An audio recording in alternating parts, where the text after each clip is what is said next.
Some people dream of good things.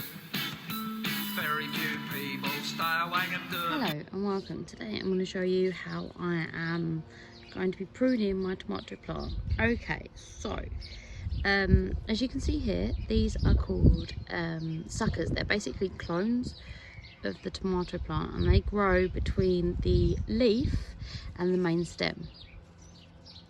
So I remove those and here, and they will grow along any of the leaves, so you just got to check them.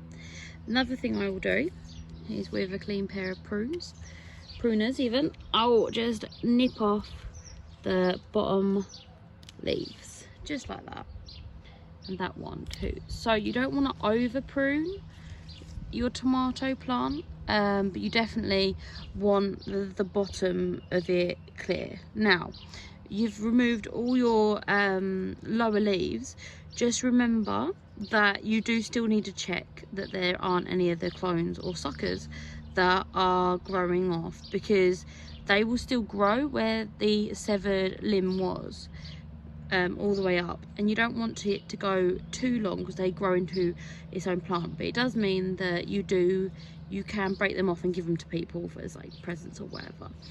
So it's just like that easy.